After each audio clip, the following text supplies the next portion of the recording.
Police તંત્રને કહેવા માંગુ છું કે તાત્કાલિક ધોરણે આજે જે રાહુલજીનું પૂતળું દહન કર્યું છે ખોટી રીતે આ બીજી વખત ભૂતકાળમાં વિરજીભાઈના પૂતળા દહન કર્યા ત્યારે પણ એફઆઈઆર ના થઈ આજે રાહુલજીનું પૂતળા દહન કર્યું છે ત્યારે જો પોલીસ કાર્યવાહી નહીં કરે તો કોઈ પણ જગ્યાએ નરેન્દ્રભાઈ મોદીનું પૂતળા દહન પણ થશે, અમિત શાહની ઠાઠડી પણ કાઢવામાં નહીં અસકાવ અને ભૂતકાળમાં આ બધું હું કરીને રાજકારણમાં કરી ચૂક્યો છું અને એ ભૂતકાળ મારો કેસ છે એ ભૂતકાળ ઉપર મને ના લઈ જાય એવી વિનંતી કરું છું. પોલીસ એની જવાબદારી નિભાવે એની હું રિક્વેસ્ટ કરું છું.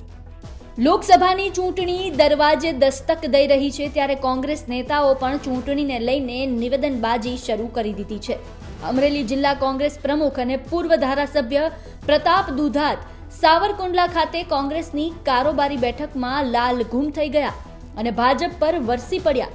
પ્રતાપ દુધાતે કહ્યું કે રાહુલ ગાંધીના પૂતળા દહન કરતા ભાજપના કાર્યકરો સામે પોલીસ ગુનો નોંધે, અન્યથા નરેન્દ્ર મોદીનું પૂતળું બાળવામાં આવશે અને અમિત શાહનું પણ પૂતળું બળશે.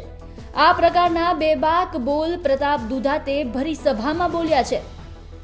અમરેલી જિલ્લા પોલીસ તંત્રને પણ પ્રતાપ દુધાતે આડે હાથ લીધા હતા. તેમણે કહ્યું કે અમરેલી પોલીસ મર્યાદામાં રહે અને કાયદાનું રક્ષણ કરે. આ ઉપરાંત તેમણે દારૂ, જુગાર, ખનીજ ચોરી પોલીસની મિલીભગતથી થતી હોવાનો ભરી સભામાં આક્ષેપ પણ કર્યો હતો. અને તમને મુતોડ જવાબ એટલા માટે મેં આપવાના કે તમારી વાત કરની કતનીમાં ફરક છે. લોકતંત્રમાં તમને સત્તા આપી છે, લોકોની સલામતી માટે અમે સત્તા આપી છે.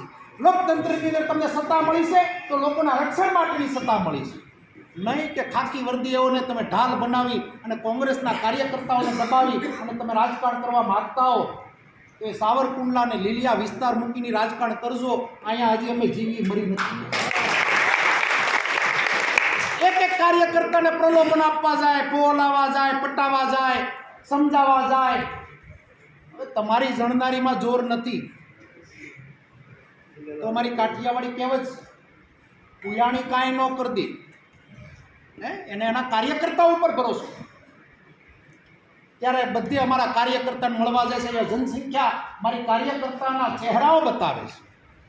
એક એક બૂથ ઉપર આપણે લડાઈ લડશું અને હવે પછીનો પ્રદેશનો કોઈ પણ કાર્યક્રમ આવે, આજે પોલીસ તંત્ર પૂતળા દહન ઉપર એફઆઈઆર ના કરે, કાયદેસરની કાર્યવાહી ના કરે તો મારી પોતાની જેલમાં જવાની તૈયારી. હવે પછીનું ભાજપનું કોઈ પણનું પૂતળું બળશે, એફઆઈઆર અમારી ઉપર કરજો એટલે અમને 6 મહિના પોલીસ સ્ટેશનમાં રાખજો. હું ને આજે બેવાય અથવા પોલીસ તંત્ર એની પર એફઆઈઆર કરે, કાયદાનો બરાબર એસપી ઉપયોગ કરીને જેણે પણ રાહુલજીનું પૂતળું બાળ્યું હોય એની ઉપર કાયદેસરની કાર્યવાહી કરીને આવનાર દિવસોમાં નરેન્દ્ર મોદીનું પણ પૂતળું અહીંયા બળશે, અમિત શાહનું પણ પૂતળું અહીંયા બળશે અને આવનાર દિવસોની અંદર ભાજપના કોઈ પણ વ્યક્તિનું આ કુંડલાની નાવલીમાં પૂતળું બળશે. ત્યારે ખાખી વર્દી તમારે લાવવી એટલી લાવજો, સંપૂર્ણ તાકાત સાથે અમે પણ પૂતળા બાળશું. કાયદો અને વ્યવસ્થા ભાંગવાની જવાબદારી તમે શરૂઆત કરી છે ત્યારે વળતો જવાબ આપવાની અમારી પણ તૈયારી છે.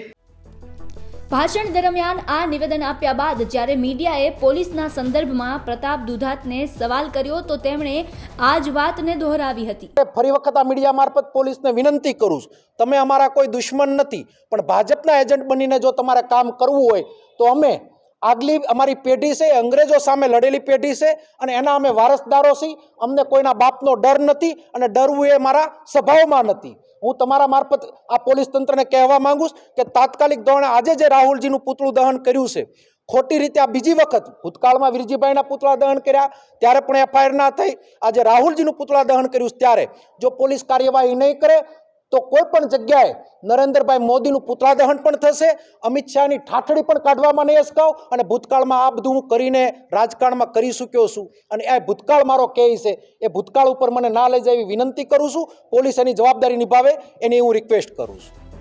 લોકસભા ચૂંટણી નજીક આવતા જ વાણી વિલાસ શરૂ થઈ ચૂક્યો છે. નેતાઓ નિવેદનબાજી શરૂ કરી ચૂક્યા છે. જોવાનું એ રહેશે કે વિરજી ઠુમ્મરના નિવેદન બાદ પ્રતાપ દુધાતે પણ કોંગ્રેસથી ભાજપ નેતાઓ પર નિશાન સાધ્યું છે.